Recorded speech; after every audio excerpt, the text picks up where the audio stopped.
ایک دفعہ کا ذکر ہے کہ گاؤں کے کچے راستوں پر جیسے ہی بڑی سی گاڑی رکی تو گاؤں کے بچے خوش ہوئے اور شور مچانے لگے اور کہنے لگے، امریکہ والے ماموں آ گئے، امریکہ والے ماموں آ گئے، یہ ہمارے لیے ڈھیر سارے تحفے لائے ہیں۔ ماموں جان کئی سالوں بعد اپنے ملک آئے، مہنگی گڑی، مہنگے کپڑے، بات بات پر انگریزی کے الفاظ۔ شکر ہے تم آ گئے۔ ارے گلو چاچا، آپ کے تو بالوں کی ساری کھیت ختم ہو گئی ہے۔ جسٹ جوکنگ، بہت تھکا ہوا ہوں۔ آئے گھر چلتے ہیں، یہ سامان گاڑی میں رکھ لیتے ہیں۔ ہاں علی، گھر میں ماں تمہارے انتظار کری، چلو چلتے ہیں۔ علی میرے پیارے پوتے، میں بہت خوش ہوں تم کئی سالوں بعد آخر آ ہی گئے۔ بتاؤ میرا پوتا کیا کھانا پسند کرے گا، میں اپنے ہاتھ سے بناؤں گی اپنے پوتے کے لیے۔ تمہارے لیے تو میری آنکھیں ترس گئی تھی بیٹا دیکھنے۔ کچھ بھی دے دے دادی جان، لیکن ایک بات میں نے نوٹ کی ہے یہاں پر زندگی بہت سلو ہے۔ امریکہ میں لائف بہت فاسٹ پیس میں ہے۔ پتہ نہیں آپ لوگ کس زمانے میں رہ رہے ہیں۔ دادی مسکرا کر خاموش رہی۔ تو اور سناؤ بیٹے، وہاں پر کیا مصروفیات ہوتی ہیں تمہاری؟ کیا کرتے ہو دن بھر؟ ارے گلو چاچا، جسٹ لیو اٹ۔ وہاں کا lifestyle it's beyond your imagination, آپ کی سمجھ سے باہر ہے وہ۔ اور اگر ایک بات کو تو برا نہ منائیے گا، تھوڑا چبا کے نہ کھایا کرے، مجھے اس آواز سے بہت نفرت ہے۔ منہ بند کر کے کھایا کرے۔ یہاں پر کسی کو بھی ایٹیکیٹس مینرز نہیں ہیں کسی چیز کے، میں نے نوٹ کیا ہے۔ ٹرسٹ می، امریکہ میں اس طرح چبا کے آپ نے کھایا نہ کسی کے سامنے، they will say it on your face that stop eating like that۔ گلو چاچا چپ رہے اور تھوڑے اداس ہو گئے، پھر کچھ کہا نہیں انہوں نے۔ ایک دن کیا ہوا، Oh my God! یہاں پر تو گرم پانی بھی نہیں ہے۔ There's no water here, no electricity, no gas۔ پتہ نہیں یہاں پہ یہ لوگ کیسے گزارا کرتے ہیں۔ I don't know why میں یہاں کیوں آیا ہوں۔ Literally میں اپنے ٹائم اور ویکیشن ویسٹ کرنے آیا ہوں۔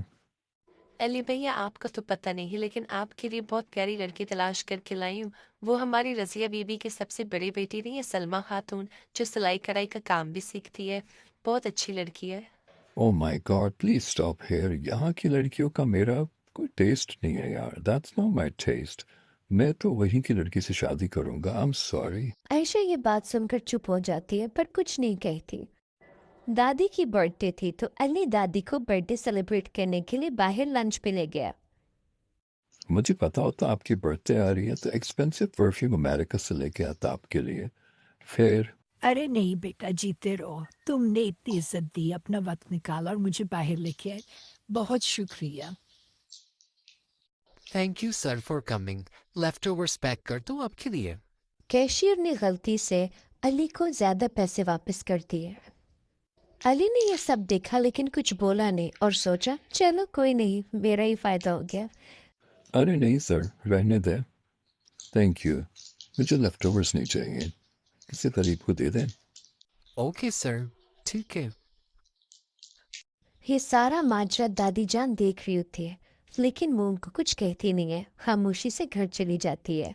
شام کو انہوں نے ماموں کو پاس بٹھایا اور نرمی سے کہا، علی بیٹے، تعلیم اور ترقی انسان کو بڑا بناتی ہے، لیکن اصل عظمت ایمانداری سے آتی ہے۔ کل جو تم نے کیا میں نے سب دیکھ لیا۔ ارے دادی، وہ آپ نے سب دیکھ لیا؟ سوری، بس کسی کو بتائیے گا مت۔ بیٹے گھبراؤ نہیں، تم میرے پوتے ہو، میں کیوں کسی کو بتاؤں گی؟ بس جو میں نے نصیحت کی ہے اس پر غور کرنا اور میری کسی بات کا برا مت بنانا بیٹے، میں تمہارے بھلے کے لیے سوچتی ہوں۔ علی اپنے کیے پر بہت شرمندہ تھا۔ وہ ساری رات دادی کی باتوں کو سوچتا رہا۔ دادی کی باتیں علی کے دل پہ لگ گئیں، لہٰذا اگلے ہی صبح احمد دوبارہ اسی لنچ اسپاٹ پر گیا اور کیشیئر کو کہنے لگا، سوری بھائی صاحب، اس دن غلطی سے آپ نے چند پیسے زیادہ پکڑا دیے تھے تو میں نے فرنٹ ڈیسک کیشیئر کو وہ پیسے واپس کر دیے ہیں۔ اوہ سچ میں؟ سوری سر، غلطی سے ہو گیا ہوگا، اکثر جلدی میں ہو جاتا ہے، لیکن آپ کی ایمانداری نے مجھے لاجواب کر دیا۔ آپ کے جیسے لوگ اگر ہمارے دیش میں ہیں تو ہمارا دیش ہمیشہ ترقی کرتا رہے گا۔ تھینک یو سر۔ میری پیاری دادی جان، آپ کی باتوں نے گویا میری سوچ اور میرے دل کو بدل ڈالا۔ وہ سبق سکھایا آپ نے مجھے جو امریکہ میں 23 سالوں سے مجھے کسی نے نہیں سکھایا۔